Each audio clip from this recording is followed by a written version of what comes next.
Labas.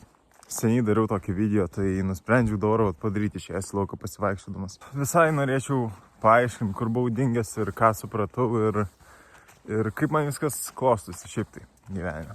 Kur buvau dingęs, tai turėjau visai tokį sunkų gyvenimo laikotarpį. Kažkaip net keista buvo, kad aš taip jaučiausi, nes aš jaučiausi blogai. Ir buvo dienų, kai aš net nenorėjau keltis iš lovos ir aš jaučiausi toks sunkus, man buvo sunku daryti paprasčiausias užduotis, daryti tiesiog gyventi savo gyvenimą. Nelaukdavau rytojaus, nelaukdavau kitos dienos, atsimenu, kiekvieną vakarą tiesiog sėdėdavau ir galvodavau, kaip aš nelaukiu rytoj atsikelt ir tiesiog vėl jausis taip pat blogai, nes tiesa ta, kad tiesiog nueidavau miegoti, atsikeldavau ir niekas nepasikeisdavo, jausdavausi taip pat blogai, nebuvau kupinas energijos, buvau tiesiog kažkoks išsekęs. Ir tai man nėra labai būdinga, nes aš dažniausiai, nėra taip, kad aš labai pavargstu ir tiesiog, nežinau, man tai buvo keista. Ir iš tikrųjų per tą visą laikotarpį nufilmavau video, ten, kur norėjau įkelti tokio video, bet ten jau buvo labai toks mano pasimetimo viršūnė, kur aš ten jau kalbu, kaip man blogai, kaip sunku viskas ir ten, jau būtum gavęs tikrai tokį sunkesnį video, bet neįkėliau kažkodėl. Pagalvojau, gal nereikia. Bet šiaip labai daug sniego dar vis ant kelio. Tai čia įdomu. Bet dabar man geriau. Dabar bent jau turiu energijos. Jaučiuosi laimingesnis, nes iš tikrųjų nebuvo pas mane daug laimės.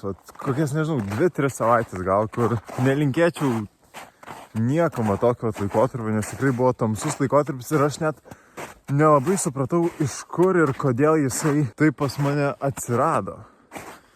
Daug sniego. Tuo aš gal daeisiu ir tada. Gerai, judam toliau. Tai va. Ir nežinau, ir kažkaip aš net nesupratau, iš kur, kodėl aš jaučiausi taip blogai, nesupratau, kas taip, nes kažkaip vieną dieną tiesiog atsikėliau ir supratau, kad kažkas ne taip. Ir tada kitą dieną dar ne taip. Ir atrodo, kad kiekvieną dieną tik tai blogėjo. Ir taip, man atrodo, po truputį jau žemyn ir pasiekiau tą tokį tašką, dugno tašką, kur jau tikrai vienie gavau nušakęs. Jau tiesiog nieko nebegalėjau padaryti. Ir dabar jau po truputį pasiekiau tą dugno tašką ir po truputį kylu. Su nuotaika ir šiaip su energija, su visko. Tai va, tai jau praeitį galiu pasakyti.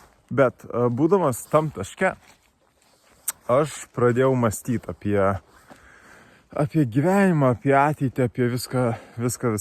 Ir tiesiog pagalvojau, kaip jaučiamės mes žmonės, kai mūsų ateitis nelabai yra užtikrinta. Ir aš šiaip nesu tas žmogus, kuris panikuoja dėl ateities, kuris mąsto, Dieve, ką man gyventi, jeigu dirbtinis intelektas atims iš manęs visą darbą ir ten ką aš darysiu gyvenime. Ne, aš manau, kad tikrai čia tiesiog visi labai panikuoja, bet viskas mums bus gerai. Bet pagalvojus, kaip dabar visus veikia tokios naujienos, kurios keičiasi kiekvieną dieną ir kai mes neturim jokio užtikrintumo, tai čia yra truputį baisu, nes pagalvokim. Gerai? Studentai dabar studijuoja ir jie nežino, ar tai, ką studijuoja tam, kam studijuoja, bus, kai jie baigs studijas, nes dirbtinis intelektas gali atimti iš jų darbą. Aš turiu kelis pažįstamus studentus, kurie studijuoja programavimą. Ir man jie sako, kad netgi mokytojai sako studentams, kad naudokit dirbtinį intelektą. Dabar ten galite palengvinti savo darbą ir visą kitą. Ir aš manau, kad tai yra gerai, kad mokytojai sako, naudokit dirbtinį intelektą, nes tai rodo, kad tokios institucijos kaip universitetai adaptuojasi ir bando išmokyti mokinius, studentus šiuo atveju, naudotis dirbtiniu intelektu kaip kokiuo nors įrankiu. Ir tai yra labai svarbu. Yra labai svarbu, kad žmonės, dabar augantys žmonės, mokėtų naudotis dirbtiniu intelektu kaip įrankiu, o ne vien tik jo bijotų. Bet grįžtant prie to, apie ką aš noriu pakalbėti, tai kas jeigu kai kurie žmonės nesimoko ir nėra mokomi, kaip naudotis dirbtiniu intelektu, kaip kokiuo nors įrankiu. Kas tada? Ir ar iš tikrųjų iš mūsų dirbtinis intelektas gali atimti darbus? O čia tiek daug klausimų, dabar visi panikuoja dėl karo. Kas bus? Ten Amerika kovoja su Iranu, Rusija su Ukraina, ten Izraelis su Iranu, bum, visi šaudosi, visi viską daro. Ar ateis trečiasis pasaulinis karas? Niekas nieko nežino. ar dirbtinis intelektas atims iš mūsų darbus. Niekas nieko nežino. Ir čia trupučiuką baisu yra gyventi tokiam gyvenime, kai tu nelabai kažką žinai ir tu nežinai, ar tu būsi naudingas. Čia, manau, yra baisiausia, kad studentai, mokiniai, dabar augantys žmonės, jie nežino, ar jie bus naudingi. Man atrodo, kad mes gyvename labai tokiuose neaiškiuose laikuose, kur nelabai aišku, kas mūsų laukia rytoj. Ir nežinom, kaip rytojaus naujienos paveiks mūsų pasaulį ir mus iš viso. Ir tai gali priversti kai kurios žmonės pasiduoti. Ir manau, kad čia yra baisiausias dalykas, ką dabar žmogus gali padaryti, tai yra pasiduoti, nes kai tiek daug visko turim, pavyzdžiui, mes turim tiek daug informacijos, mes turim tokias technologijas, kur mes esam pirmoji karta, pirmieji žmonės iš viso žmonijai, kurie turi tokį didelį pasirinkimą informacijos, turi tokius įrankius kaip dirbtinis intelektas, internetas, kaip turim tokius įrankius kaip telefonas, kompiuteris. Mes turim labai daug ir aš nemanau, kad mes mokam naudoti šitais įrankiais, nes dabar viską, ką mes darom, tai yra tiesiog naudojam telefonus, internetą, dirbtinį intelektą, kaip būdą nuraminti save ir kaip būdą atsipalaiduoti. Ir manau, kad čia mano toks spėjimas iš tikrųjų dabar pagalvojus, kad tai kas gali įvykti su dirbtiniu intelektu. Žiūrėkit, kur atėjau. O, kaip gražu. Aš manau, kad kas gali įvykti su dirbtiniu intelektu, tai yra kas įvyko ir su internetu. Ir dauguma žmonių tiesiog naudos jį kaip įrankį nusiramint. Ir daugelis dabar naudoja dirbtinį intelektą kaip savo draugą, kaip kokį psichologą, susirašinėja, sako savo didžiausias paslaptis. Aš nesakau, kad taip reikia daryti. Aš nemanau, kad tai yra geriausias būdas, kaip naudoti dirbtinį intelektą. Ir tikrai nerekomenduoju jo naudoti kaip geriausio draugo, ar kaip psichologo, ar tiesiog kaip draugo. Ir nemanau, kad reikia pasakyti savo didžiausias paslaptis. Pasilikim tokius dalykus savo, pasilikim tokius dalykus iš tikrųjų savo geriausiam draugam ir pasilikim tokius dalykus tikriem psichologam, nes tai dar labiau mus atriboja. Yra toks žodis atriboja, tikiuosi. Tai dar labiau atriboja mus nuo kitų žmonių ir nuo buvimo su kitais žmonėm. Ir tai dar labiau uždaro mus į tas 4 sienas, apie kurias aš kalbu jau ne pirmam video savo. Aš nemanau, kad mums reikėtų bijoti. Ir aš nemanau, kad tau reikėtų bijoti. Ir viskas bus gerai. Mes esam žmonės. Mes mokama adaptuotis. Tai parodė jau ne viena karta, tai parodė šimtmečiai istorijos. Kaip mes pasveikstam nuo didžiausių karų. Mes susitvarkom su didžiausiam problemom ir nepasiduodam. Tai svarbiausia mums dabar nepasiduoti ir nepasiduoti panikai, nes blogiausias dalykas, ką galim padaryti, yra pasiduoti panikai ir tą pasiduodam iš viso ant savęs ir pasiduodam ant savo ateities. Ir šiaip labai dabar gražu yra pas mane. Čia gal reikia. Va, kaip gražu. Ir manau, kad reikia tiesiog tikėti savim ir tikėti ateitim ir tikėti savo gebėjimu adaptuotis. Ir tikrai nebus taip blogai, kaip žmonės nusako. Ir nebus taip, kad pranyks visi darbai. Taip, kai kurie darbai pranyks. Kai kurie darbai pasikeis. Kai kurie darbai tiesiog adaptuosis ir paims dirbtinį intelektą kaip įrankį. Ir mes kaip žmonės gimėm kovotojais. Ir aš manau, kad už savo ateitį reikia kovoti, reikia kalbėti, komunikuoti savo mintis, komunikuoti savo norus ir nebijot, ką kiti žmonės pagalvoja, nebijot, ką kiti žmonės pasakys apie mano pasakytus žodžius, nes nepamirškim, kad gyvenam tik vieną kartą ir turim tik vieną gyvenimą ir tiesiog dabar atrodo baisu, kad aš turiu vieną gyvenimą ir dirbtinis intelektas tuoj atims tą prasmę gyvenimą, nes iš tikrųjų ir reikia nepasiduoti ir tiesiog ieškoti savo gyvenimo prasmės ir neužsisėdėti namuose. Ir dabar aš ką pasakysiu, kas iš tikrųjų yra taip keista ir dabartiniam jaunimui galbūt taip sunkiau tai suprasti. Galbūt, nes galbūt daugelis nedirba arba daugelis tiesiog dar nepabandė dirbti. Tai nesvarbu, kiek tau metų, ar ten tau 16, ar 19, ar 20, ar 26. Aš manau, kad gyvenimo prasme atras visi. Bet palaikyti gyvenime tokią harmoniją labai stipriai padeda darbas. Ir pasakysiu kodėl. Nes visi prisimam laikus, kaip, pavyzdžiui, buvo mokykloje arba universitete. Ir kai tu mokaisi, pavyzdžiui, mokykloje, tu labai lauki savaitgalį, nes savaitgalį nereikia nieko daryti. Penktadienio vakare gali išeiti su savo draugais, būti su savo draugais, sekmadienio vakare irgi, šeštadienį irgi. ir turi tokias kaip 3 dienas nuo šeštadienio vakaro nuo penktadienio vakaro iki sekmadienio, turi tokie laikotarpį būti savo draugais ir daryti ką tik nori. Ir tas penktadienio vakaras ir šeštadienis sekmadienis atrodo toks stebuklingas ir nuostabus laikotarpis, kur tu lauki kiekvieną pirmadienį, kai tik ateina pirmadienis, tu jau lauki penktadienio vakarą. Ir tiesa ta, kad kai tu nieko nedarai ir kai tu sėdi namuose, tu nedirbi, nesimokai, neturi jokios kitokios veiklos, penktadienio vakaras, šeštadienis, sekmadienis praranda visą prasmę. Ir nebėra tau ko laukti. Ir čia yra baisiausia, kai tu nebeturi ko laukti ir tu nebeturi... Kaip dabar yra gražu? Aš tiesiog noriu pasidalinti, kaip dabar yra gražu. Kai tu nebeturi ko laukti, pasidaro liūdniau. Ir to yra labai svarbu suprasti, kad taip darbas mus priverčia eiti kiekvieną dieną kažkur, daryti kažką, daryti galbūt tai, ko mes nemėgstam. Ir būti kiekvieną dieną laiku, grįžti namo pavargę. Ir taip galvot, aš ne tam mokiausi, aš ne tam gyvenau. Ir ar aš užaugau, kad aš dirbčiau darbą kažkokį? Ne, aš užaugau, kad Italijoje būti ant paplūdimių ir gerti ten gėrimus ir valgyti arbūzą. Palikim tuos Italijoje laikus atostogom, nes iš tikrųjų tada trigubai geresnis gyvenimas yra ir trigubai geresnios tos atostogos, kai tu žinai, kad tu sunkiai dirbai ir ilgai dirbai, kad būtum ten, kur tu esi, Italijoje ant to paplūdimio. Nesakau, kai tu nedirbi, kai tu nesimokai ir kai tu tiesiog kiekvieną dieną praleidi namuose ir nieko neveikia, nei viena diena nebeturi prasmės. Nei vienas išėjimas iš namų nebeturi prasmės. Ir aš galiu pasakyti čia iš patirties, sakau, nes kodėl aš, man atrodo, nukritau iš tas kelias savaitės. Nežinau, ar tai galima pavadinti depresiją, bet į tokį stiprų liūdesį tai yra, nes aš tiesiog buvau rutinai.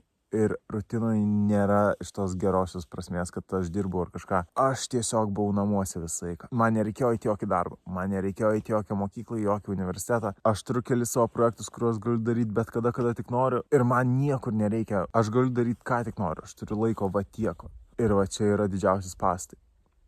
Nes kai tau niekur nereikia ir tu nieko nedarai gyvenime, tada nesvarbu ar penktadienis, ar šeštadienis, ar pirmadienis, ar trečiadienio vakare eini į kiną, viskas tas pats.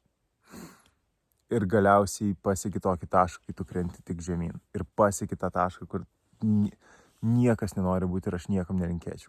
Tai ir manau, kad kiekvienas turim kovoti dėl savo gyvenimo ir turim kovoti dėl savo ateities ir turim kovoti dėl savo laisvės ir dėl savo darbo. Jeigu nenorim, kad dirbtinis intelektas iš mūsų atimtų darbą, tai žinokim, kaip galim implementuoti tą dirbtinį intelektą į savo darbą, į tai, ką mes darom. Žinokim, kaip galim galbūt netapti pakeičiamais. Aš nemanau, kad mus pakeis. Aš labai abejoju, kad mus pakeis. Aš esu įstikinęs, kad dabar kas vyksta su dirbtiniu intelektu ir su visa ta industrija, tai yra, kad didžiosioms kompanijoms tiesiog reikia, kad į jas investuotų. Ir čia atsirado tokia naujoji industrija, dirbtinis intelektas, kuris dabar tiesiog ant sprogimų yra. Visi apie jį žino, visi žino, ką jisai padarys ateityje, trupčiuką pašviesnis, nes labai tamsu. Ir visi žino, kokie pavojai ateina su dirbtiniu intelektu. Ir visos kompanijos tuo naudojasi. Jos prižada tiek daug dalykų, kad niekam nebereikės dirbti, visų darbus pakeisim. Programuotojai nebeturės darbo, menininkai nebeturės darbo, kino kūrėjai nebeturės darbo, nes jau kiną gali sukurti trigubai geriau negu dirbtinis intelektas, negu žmogus. Turiu omeny liks tik tokie, kur rankų darbo žmonės. Taip, tai yra tiesa, jiem bus lengviausia galbūt, bet aš manau, kad viską, ką dabar mes girdim, kas susijęs su dirbtiniu intelektu, tai yra tiesiog būdas pakelt savo akcijų kainas. Tai yra pakelt savo kompanijos akcijų kainas, kad kompanija būtų verta daugiau ir bandyti pumpuoti kiek įmanoma daugiau pinigų į tą dirbtinį intelektą, kad iš tikrųjų turtingi žmonės, tie patys galingiausi žmonės, kompanijų savininkai galbūt ar valdytojai, nežinau kaip juos pavadinti, užsidirbtų dar daugiau ir taptų dar galingesni. Ir tai visai, ką veikia su visom industrijom ir su visom naujovėm. Ir aš galiu tiesiog pasakyti, ką žinau apie, pavyzdžiui, dirbtinį intelektą, kas susijęs su kinu. Nes kinas yra mano sritis ir aš bendrauju su daug žmonių, kurie kuria kiną, kurie dirba prie labai didžiulių projektų ir prie hollywoodinio lygio projektų. Aš pažįstu daug režisierių Ir aš kalbėjau su vienu režisieriumi iš Amerikos neseniai, kuris sakė, kad Holivude dabar, pavyzdžiui, nėra tokios didžiulės panikos, kaip žmonės galvoja, kad visi režisieriai ir ten studijos visus panikuoja, kad kas dabar bus, ten visi filmų kūrėjai į depresiją lenda. Taip nėra iš tikrųjų Holivude, nes visi žino, kad tai taps įrankiu ir taip taps atskira tokia kaip ir šaka dirbtinio intelekto sukurtų filmų. Tai yra tiesiog neišvengiama, bet ar pranyks absoliučiai mūsų kinas, tai yra žmogaus sukurtas kinas, ne, ir visi žino, kad nepranyks, bent jau Holivude, aš kalbu, taip yra. Ir visi adaptuojasi, tenais kiekvieną dieną naujovės, kiekvieną dieną pokyčiai, kaip yra kuriamas kinas ir kaip galime implementuoti dirbtinį intelektą į kino kūrimą. Ir pavyzdžiui, netgi Jamesas Cameronas, jeigu žinot, Avataro kūrėjas, Titaniko režisierius, Terminatoriaus režisierius, jisai yra tiesiog pasakęs per vieną savo interviu, jisai pasakė, kad taip mes bandysime 4 Avataro dalį integruoti dirbtinį intelektą, kadangi tai tiesiog padarys pigesnį filmą ir tai leis greičiau nufilmuoti patį filmą. Bet jo, ir visi prioritizuos, kad žmonės kurtų, nes mums reikia kito žmogaus, mums nors ir taip neatrodo, ir dabar galbūt, sakau, atrodo pakankamai baisu, kad dabar augantis vaikai, jie praleidžia labai daug laiko prie telefonų ir nežino, ką daryti, ir galbūt mažiau bendrauja vienas su kitu. Bet manau, kad visi praeis pro tą stadiją ir tada norės kažko tikro. Išeiti į gamtą pasivaikščioti. Norės va tokio vaizdo.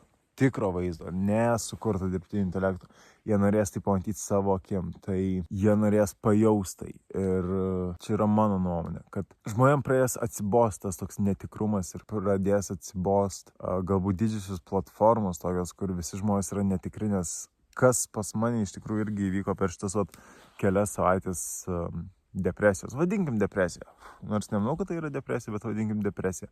Kas įvyko, tai yra, kad aš supratau, kad pas mane galvoje tiek daug minčių, kurios neturi reikalo būt mano galvoj. Ir kad jos tiesiog gadina gyvenimą. Ir iš kur atsirado tos mintis, tai yra iš didžiausių platformų. Ten Instagramo, Twitterio, Facebooko, TikToko neturiu, bet ten YouTube shortai, kuriuos pradėjau neseniai kelt, nežinau, kas vyksta su YouTube shortais.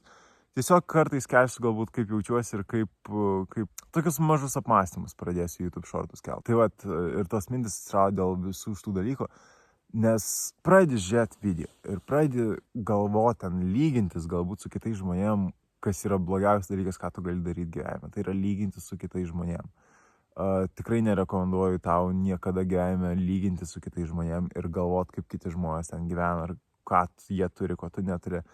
Nes kiekvienas gyvėm skirtingose šalyse, kiekvienas gyvėm skirtingoje kultūroje ir kiekvienas gyvėm taip, kaip turėjom gimti. Ir turiuomenį, kiekvienas turim tiek, kiek turim ir norim daugiau, bandom gauti daugiau. Niekas mūsų nestabdo gauti daugiau ir tikrai nemanau, kad reikia kristi depresiją dėl to ar tiesiog liūdėti.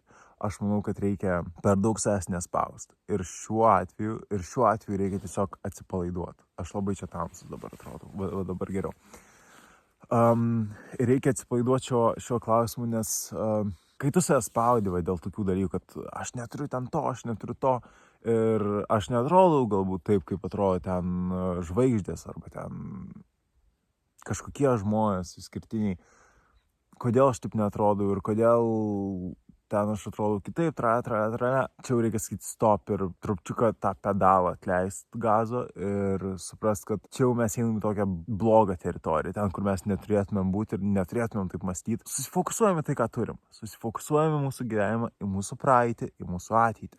Pažiūrim, ką galim padaryti, nes tikrai, aš tau sakau, gyvenimas nėra toks baisus, tavo gyvenimas nėra toks baisus, kaip jis atrodo. Ir vakar iš tikrųjų skaičiau tokią mintį visai įdomią, kuri man patiko. Jinai kalbėjo, kad galbūt kiekvienam žmogui yra skirta įsėsti į tą traukinį. Ką jinai turi omeny? Traukinys yra metafora, beveik visiems žmonėms reikia nuklyst kartais ne į tą kelią, kad iš tikrųjų pasiekt tą gyvenimo kelią, kur jie nori būti ir kur jiem reikia būti. Ką turiu omeny, tai yra, kad galbūt tavo gyvenimas, kurio tu nori, tai yra, kad galbūt gyvenimas, kurio tu nori, yra kitoj pusėj tokio traumuojančio gyvenimo.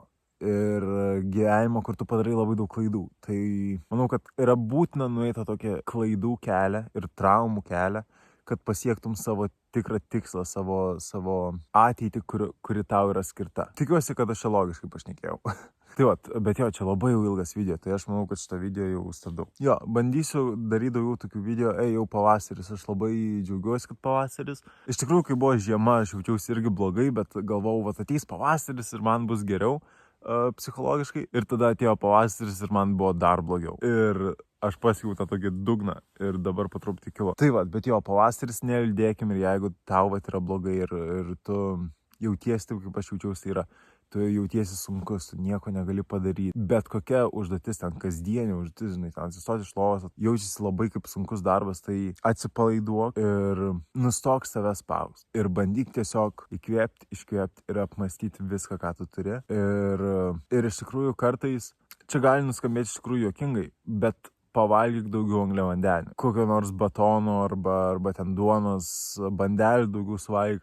Nes kartais tiesiog organizmas labai nusilpsta, jeigu nevalgai angliavandenių ir tada jautiesi labai blogai. Bet čia toks off topic. Tai va, jo, ir tiesiog bandom nepasiduoti visai panikai, kuri dabar vyksta gyvenime, bandom nepasiduoti visom naujienom, per daug neimkim informacijos, kurios mums nereikia. Ir gyvenkim savo gyvenimą, ne kažkieno kito gyvenimą. Ir jo, ir neleiskim mumis naudotis, taip kaip galbūt kai kurie žmonės nori naudotis visais mumis. Ir bandom išlaikyti savigarbą, bandom išlaikyti savo gyvenimo tą tokį tikslą. Per daug neapsikraunam, koks mums gyvenimas, wow, kaip čia tamsu. Ir bandom neapsikrauti per daug, koks gyvenimas mums skirtas, toks ir skirtas. Praleidžiam daugiau laiko gamtoj, pažiūrėk kaip gražu. Ateis vasara, bus dar gražiau ir tikrai visų nuotaika tikėkime pagerės. Ir jo, čia toks mano ilgiausias video, man atrodo, bus. Ir žiūrėsiu, aš bandysiu daugiau kelt, nes man patinka, man padeda tokius video daryti ir aš tikiuosi, kad patinka žiūrėti. Jeigu nepatinka, tai šiaip labai abejoju, kad nors vienas žmogus pažiūrėjo iki galo šitą video, nes atrodo, kad bus ilgas video, bet jeigu pažiūrėjai, tai parašyk kokį komentarą arba palik laiką. Geriau komentarą parašyk. Ir jo, ir viskas, manau. Ačiū, kad žiūrėjai. Nepasiduok gyvenime, netapk įrankiu jokiom didžiosiom kompanijom. Nekurk kito žmogaus gyvenimo, kurk savo gyvenimą ir mąstyk apie save ir apie savo gerovę, apie savo sveikatą, nes tai yra svarbiausia, tai yra vienintelis dalykas, ką mes turim. Ir jo, ir bandom gražiai elgtis vienas su kitu. Ir viskas bus gerai. Tai va, viskas baigiu. Gero likusio vakaro arba geros likusios dienos. Iki.